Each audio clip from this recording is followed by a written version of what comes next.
Hello student, आज हम पढ़ेंगे मैकेनिज्म ऑफ ब्रीदिंग। मतलब ब्रीदिंग की मैकेनिज्म क्या होती है। रेस्पिरेशन सिस्टम हम स्टडी कर चुके हैं, ब्रीथ कैसे किया जाता है। तो व्हाट इज़ ब्रीथिंग, ब्रीदिंग का मतलब क्या होता है, ब्रीदिंग में हम कौन कौन से स्टेप पढ़ेंगे। तो आज हम इस वीडियो में देखेंगे व्हाट इज़ ब्रीदिंग। तो हम जब ब्रीदिंग की बात करते हैं कि ब्रीदिंग क्या होती है, तो हमें इसमें 2 टर्म्स को स्टडी करा जाता है।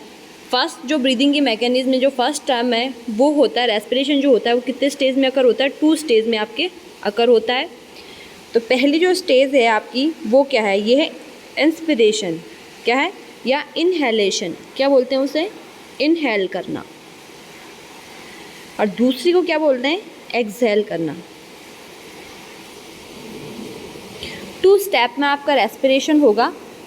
पहली तो इनहेलेशन या इंस्पायरेशन, दूसरी क्या है, एक्सपायरेशन। तो इस टर्मिनोलॉजी को हम किस तरह के समझते हैं। रेस्पिरेशन सिस्टम हमने समझ रखा है कि हमारे रेस्पिरेशन सिस्टम में है ना, नोस्ट्रल है और लंग्स हैं और क्या है, हमारी ट्रैकिया है। तो हमें आज जो पढ़ना है वो पढ़ना है हमारा इनहेलेशन या एक्सहेलेशन, या उसको क्या कह सकते हैं अपन, इंस्पिरेशन या एक्सपिरेशन। तो during which atmospheric air is drawn in, मतलब आपकी ऑक्सीजन का कहाँ आना, लंग्स में। वो किस में स्टडी किया जाता है, इंस्पिरेशन में स्टडी किया जाता है।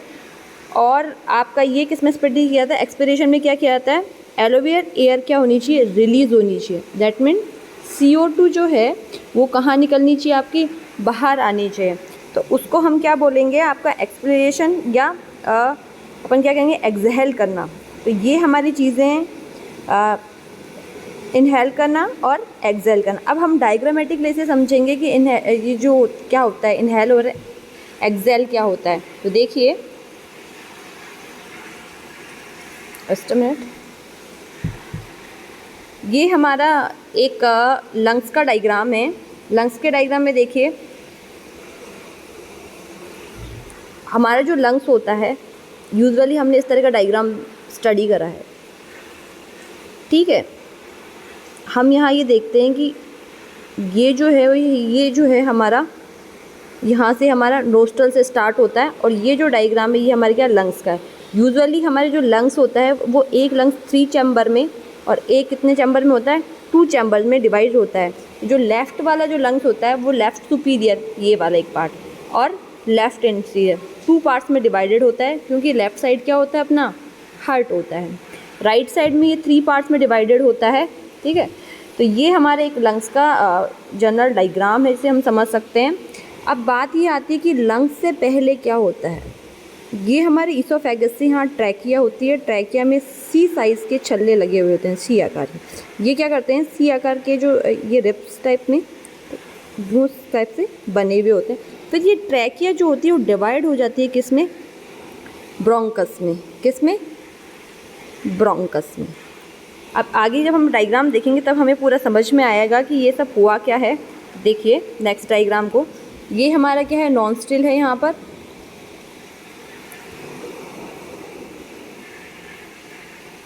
ये रहा हमारा नॉस्ट्रिल, ये नॉस्ट्रिल है। यहाँ से क्या होता है, एयर अंदर की तरफ जा रही है। यहाँ जान लो नॉस्ट्रिल कैविटी है। फिर यहाँ से ये कहाँ आ गई, देखिए एयर इसोफेगस से होते हुए, ट्रैकिया से होते हुए कहाँ चल जाएगी, ब्रोंकस पे चली जाएगी। आगे देखिए, ब्रोंकस जो है वो ब्रोंक्यूल में, ब्रोंकस किस में कन्वर्ट हो जाती है, यहाँ पर ये ब्रोंक्यूल में कन्वर्ट हो जाती है। ब्रोंकस किस में कन्वर्ट हो जाती है, यहाँ पर ये ब्रोंक्यूल में। ये हमारी ब्रोंकस थी, ये यहाँ डिवाइड हुई जो। अब ये ब्रोंकस है, आगे जाके किस में, ब्रोंक्यूल्स में कन्वर्ट हो जाती है। ये ब्रोंक्यूल रही। ये देखिए ऑक्सीजन के पार्टिकल है जो आ रहे हैं, इस तरीके से जा रहे हैं। और ये कहाँ जा रहे हैं अपनी, देखिए ये कहाँ जाते हैं, ये आ रहे हैं यहाँ पर एलोवियस में। ये हमारा ब्रोंकस था, ये देखिए आ रहा है ब्रोंकस से ऑक्सीजन। कहाँ आके जा रही है, एलोवियस में आ रही है यहाँ पर। एलोवियस क्या बना रहा है, एक अपना एक चैम्बर बना लेता है, चैम्बर। उस चैम्बर में देखिए ये रहा, एलोवियर चैम्बर बना लेता है। इस एलोवियर चैम्बर के अंदर ये देखिए यहाँ पर, ये हमारा ब्रोंकस था, डायग्राम कहाँ से चालू हुआ था, ये हमारा ट्रैकिया, ट्रैकिया से हमारा ब्रोंकस, ब्रोंकियोस से क्या ब्रोंकियोल्स, और ब्रोंकियोल्स कहाँ खुल रही है, एलोवेरी चैम्बर में। ये हमारा एलोवियर चैम्बर का एक डायग्राम है।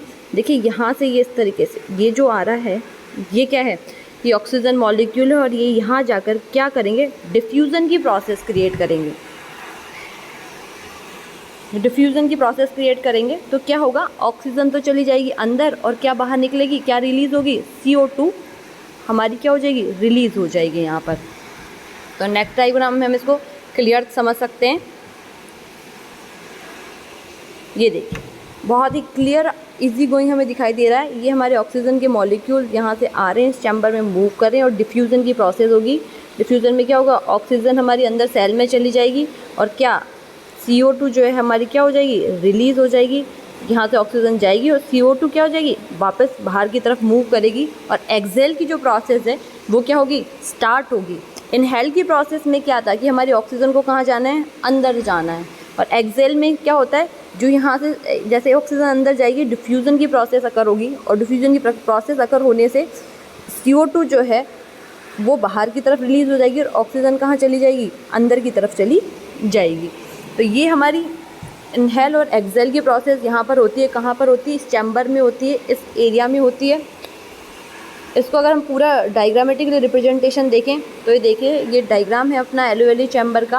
अगर पूरे सिस्टम को एक साथ देखना चाहें तो देखिए, यहाँ पर हमारी एयर आ रही है, नोस्ट्रल कैविटी से ये आ गई।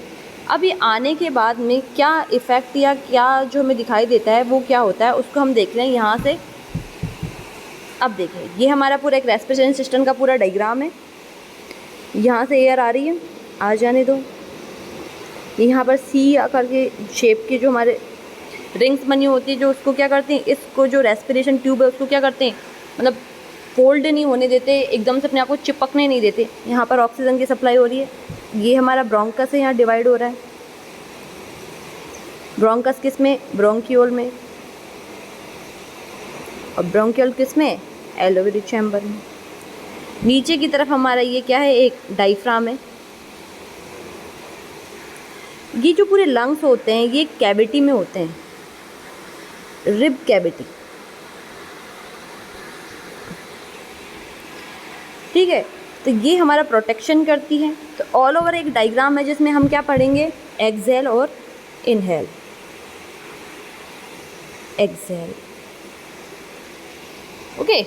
तो ये हमारा, अब हम इनहेल की प्रोसेस की तरफ क्या करते हैं, कैरी ऑन करते हैं। इनहेल में क्या होता है, देखिए इनहेल में हमारा जो है वो ऑक्सीजन इनटेक हो गई है, यहाँ से नोजल कैविटी से यहाँ आ रही है। आने के बाद ये देखिए यहाँ से ब्रोंकस से ये रहे आपके ब्रोंकियोल,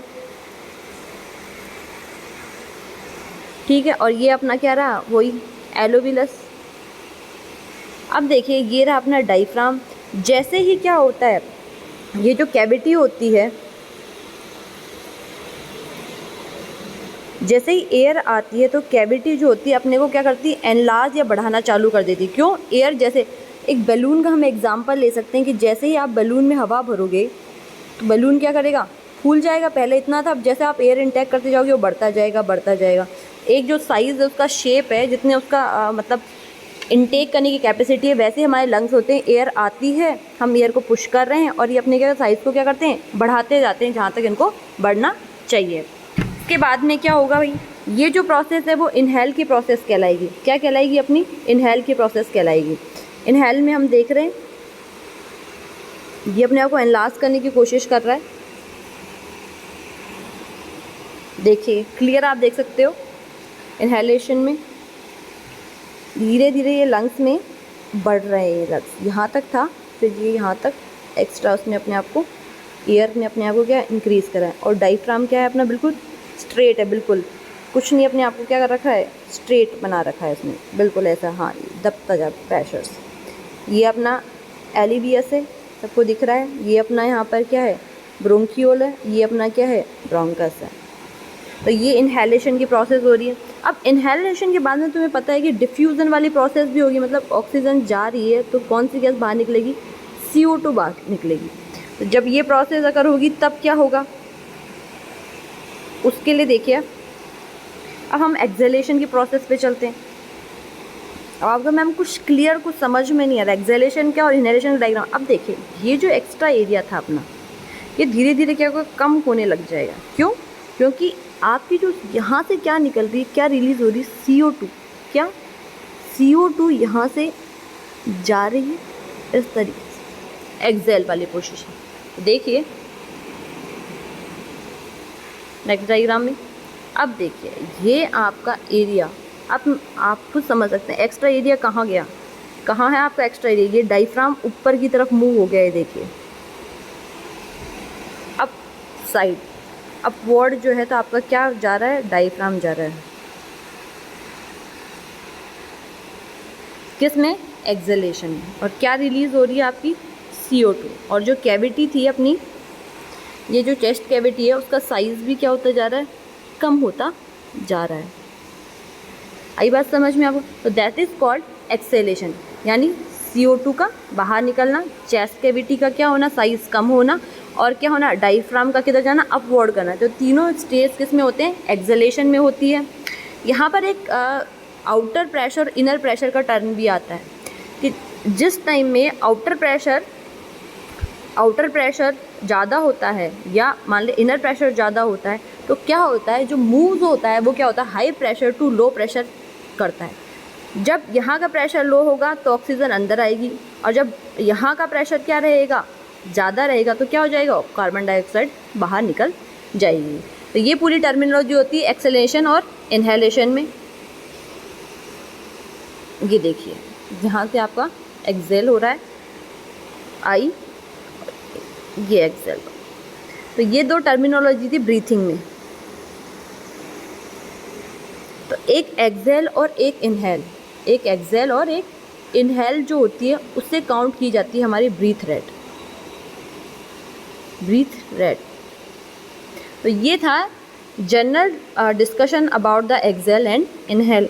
आई होप सो आपको समझ में आया होगा कि what is exhale and what is inhale. तो नेक्स्ट वीडियो में हम ब्रीथ रेट को स्टडी करेंगे। तो आप अभी तो एक्सेल और इनहेल को समझिए। ओके।